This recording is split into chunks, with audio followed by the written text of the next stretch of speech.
siguen los malos nombramientos de ministros, viceministros, funcionarios.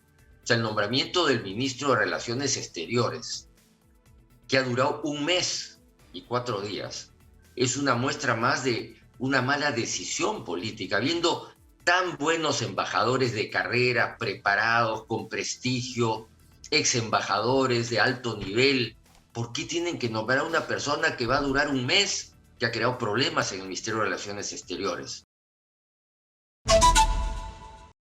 Estamos de inmediato conversando con Carlos Fernández Fontenoy, que es politólogo de la Universidad Antonio Ruiz de Montoya, y con él vamos a hacer un balance de lo que nos ha dejado esta semana en el tema político y social, más que nada político, ¿no es cierto? Hola Carlos, ¿cómo estás? Bienvenido aquí a Exitosa. Buenos días, Jesús, un gusto estar con ustedes. Bien, bueno, hacíamos un balance muy breve e inicial de lo que significa el trabajo de ambos poderes del Estado, tanto el Ejecutivo como el Legislativo están en deuda con el país. Y estamos viendo situaciones que son bastante dramáticas, ¿no? El hecho de no poder, por ejemplo, no cumplirle a los agricultores ya es un punto y aparte, ¿no? Lo que yo venía sosteniendo, y es que nadie se indigna de esta situación, cuando deberíamos tener garantizada, por ejemplo, esta compra de fertilizantes para lo que va a ser no solamente el proceso de cultivo, sino además garantizar alimentos para la población el próximo año. A ver, ¿cuál es tu punto de vista y tu resumen de esta situación?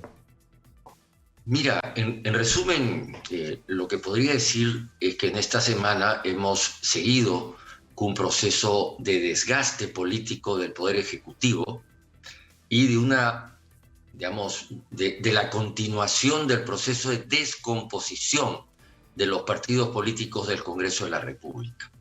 En relación al Ejecutivo, tú has mencionado ya algunas cosas. Vemos cómo el Ministerio de Agricultura todavía no funciona.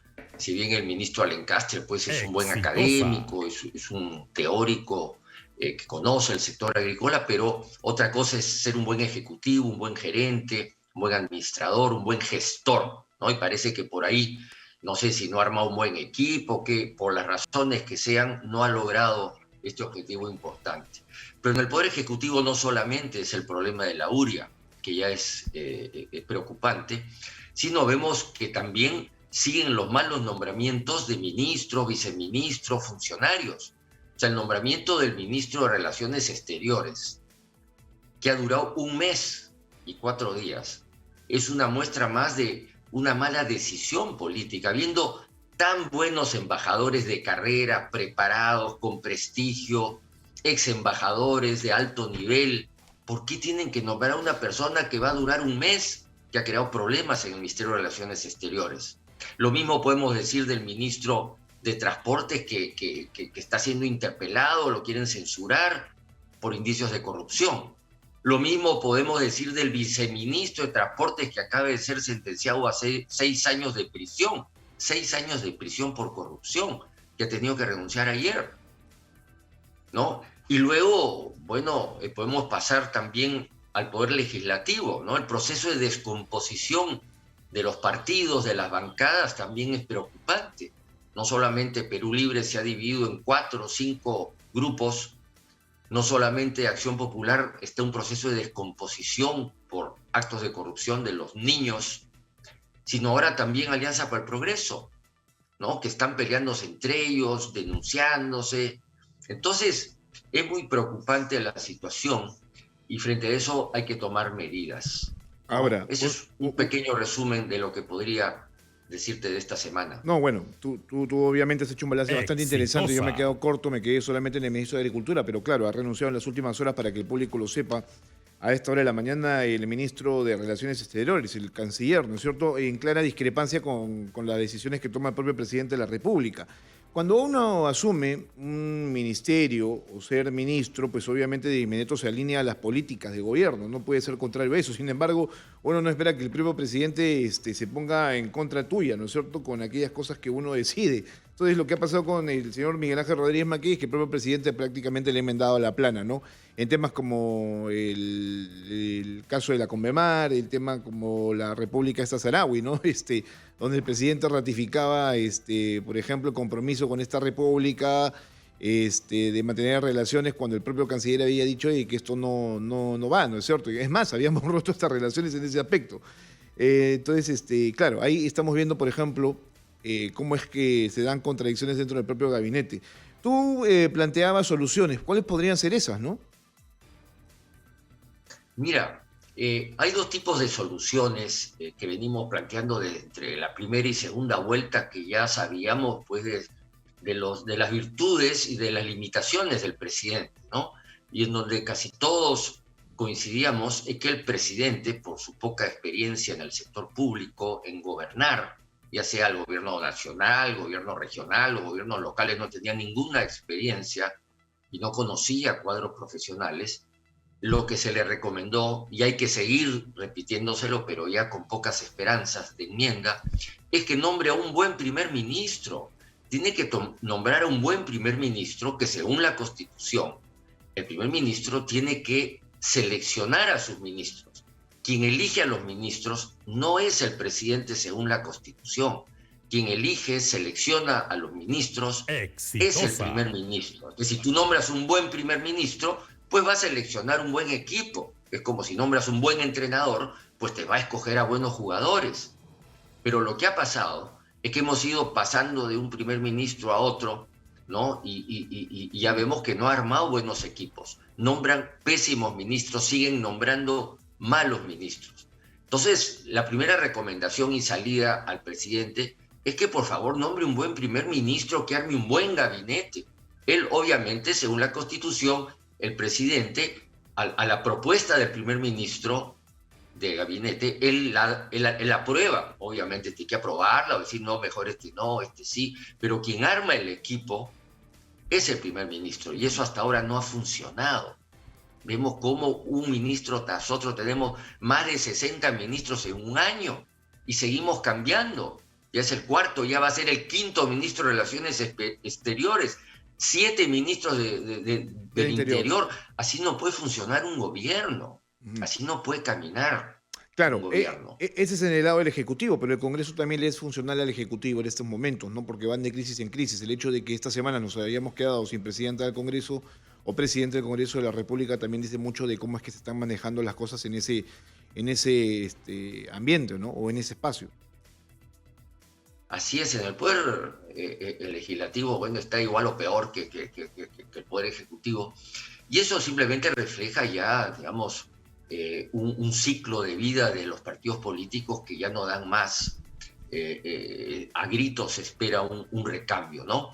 Entonces, en la tarea fundamental, digamos, de los profesionales, de la gente que quiere incursionar en la política y que debe incursionar en la política, como lo está haciendo Márquez, ¿no? Hay que saludar esta creación de este nuevo partido donde está Márquez, exitosa, que quiere, digamos, representar a los micro, pequeños y medianos empresarios. Me parece que es un buen aporte, digamos, a la política, que entre algo nuevo, algo diferente, ojalá sea algo diferente y algo nuevo.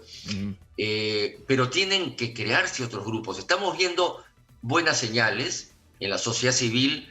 Ya vemos cómo una serie de grupos, de colectivos se han organizado en la llamada Coalición Ciudadana, que es un grupo grande, como 200 organizaciones de la sociedad civil, que están ya pensando en una serie de propuestas de gobierno, de salidas a la crisis. Ya.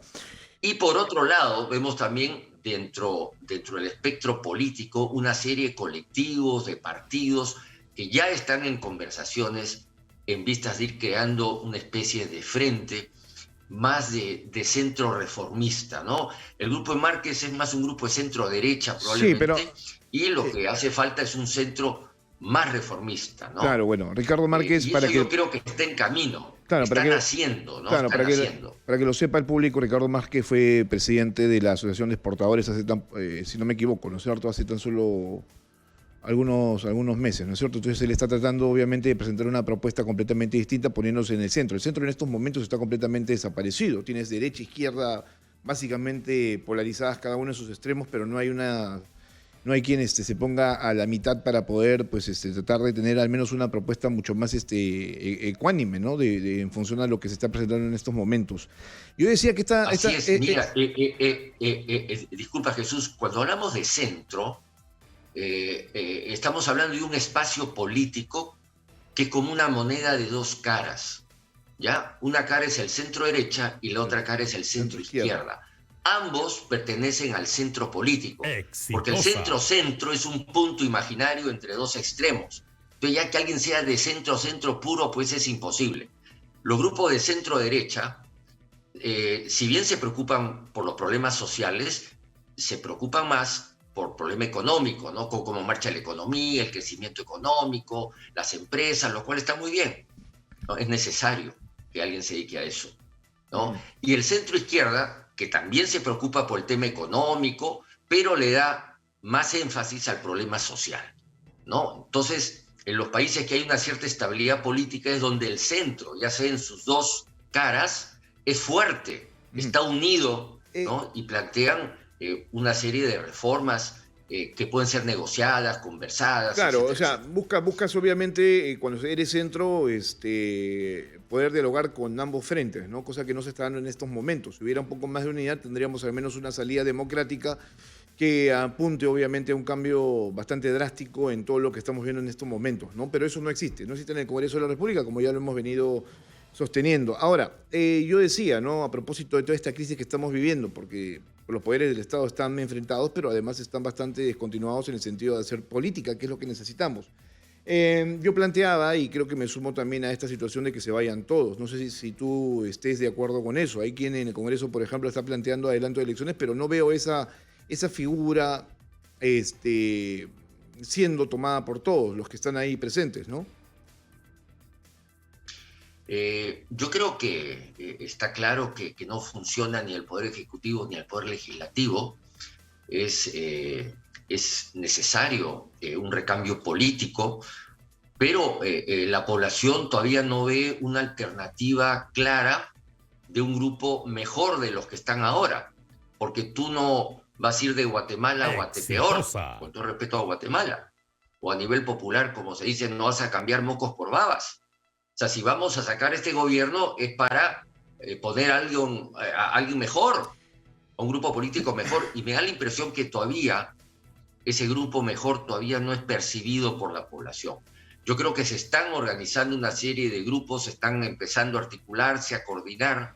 Eso tiene que madurar rápidamente, o sea, no hay tiempo que perder, para ofrecerle al país alternativas nuevas, que es lo que necesitan. Entonces, claro, si se van todos, tú ya tienes alternativas nuevas y mejores, porque sacar a estos para que vuelvan los mismos no tiene mucho sentido. Y la población pues tampoco se va a movilizar mucho ni va a presionar si no percibe que hay alternativas mejores de recambio. Fíjate una cosa, ¿no? Porque, claro, estamos hablando de ambos poderes del Estado, pero ¿cómo queda el ciudadano, ¿no? Que finalmente el que toma las decisiones cuando va a una elección. El día de ayer, solamente para poner un ejemplo, revisaba la última encuesta de Datum sobre esta elección que se está dando a nivel de gobiernos subnacionales, no tanto alcaldías como gobiernos regionales. Y entre una de las preguntas que hace Datum, pues está esta de, por ejemplo, si se le pregunta a la gente, ¿no? Si ha buscado o no información personal y propuestas de los candidatos, por ejemplo, para la alcaldía de Lima, y el 68% dice que no ha buscado. Eso te deja a ti, o a mí, perdón, una sensación de que a la gente no le importa una elección, y eso es dramático, porque lo que tendríamos que hacer nosotros es también pues, cumplir con nuestras responsabilidades, ¿no? Para luego asumir nuestras propias decisiones. O sea, el hecho de que el 68% de electores no sepa sobre su candidato o quién es y cuáles son sus principales propuestas a mí me llama la atención, ¿no? Porque esta es una clara muestra de lo que puede pasar más adelante. ¿A quién finalmente le entregamos el país? Exitosa. Mira, en el Perú, en términos históricos, así rápidamente, ha habido una sucesión de cambios sobre los grupos que ejercen el poder político en las regiones, ¿no? Antes de la reforma agraria eran pues los hacendados, ¿no es cierto?, sus familiares, ¿no?, los que controlaban políticamente las regiones, eran los grandes hacendados. Con la reforma, esa era la élite política regional y local, o la clase política regional y local. Vienen los militares, viene Velasco y Arraza, con muchísimos de ellos, abandonan sus territorios, ¿no? Y ese vacío político lo llenan los militares. Son los generales, los coroneles que van a dirigir, a gobernar las regiones, los gobiernos locales, el gobierno nacional.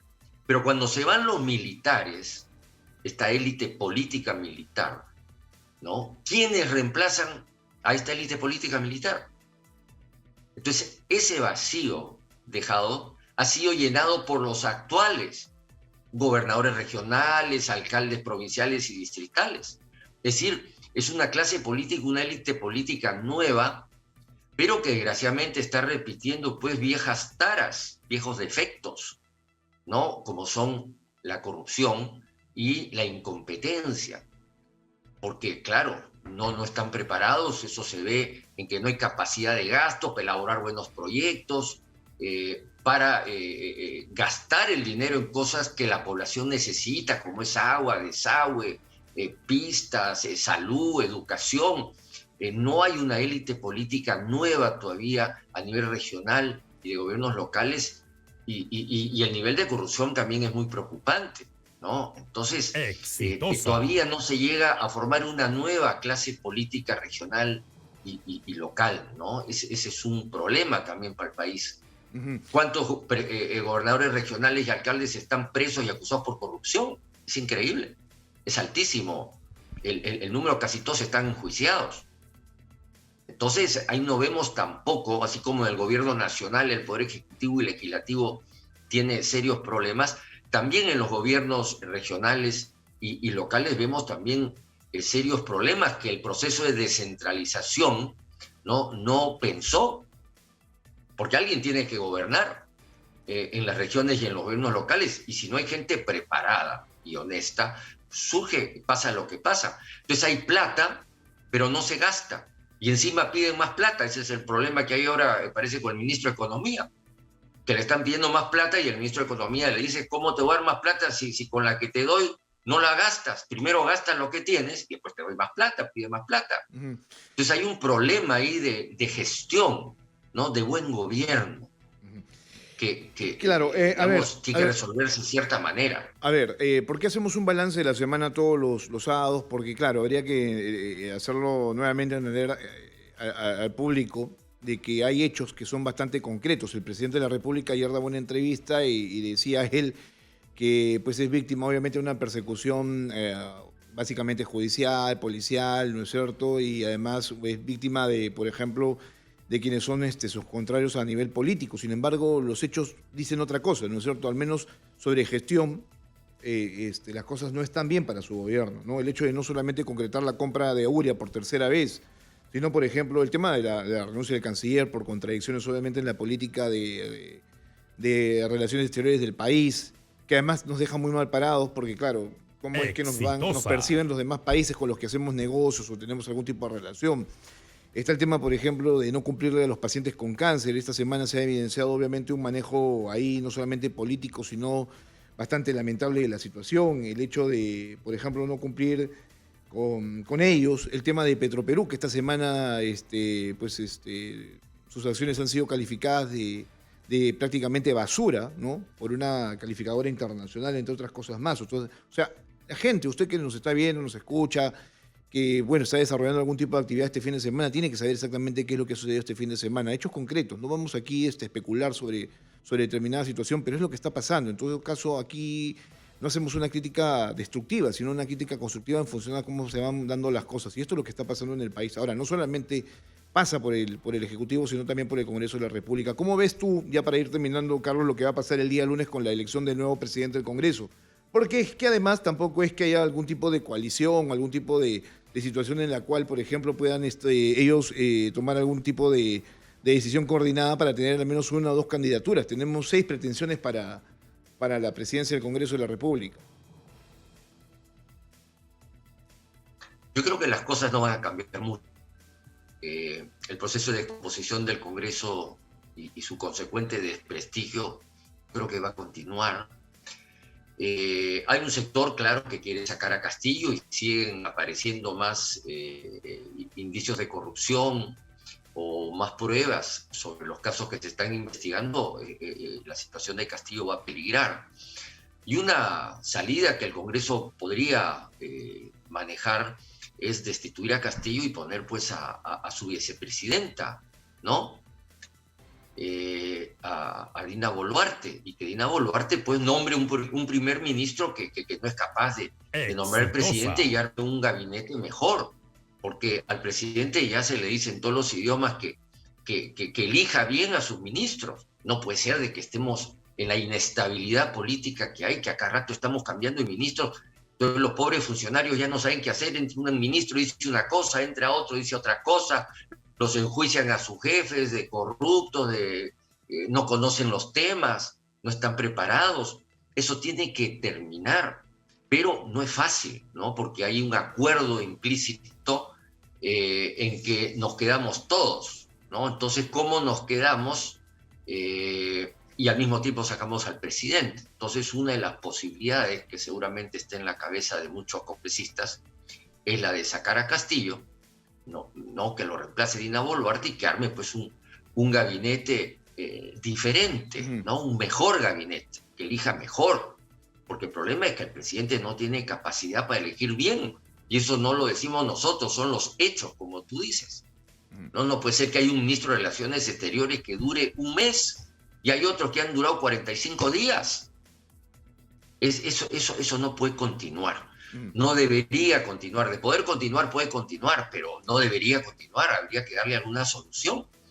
Pero todavía el presidente no reacciona. Ojalá reaccione en algún momento. Bien, Carlos, muchas gracias.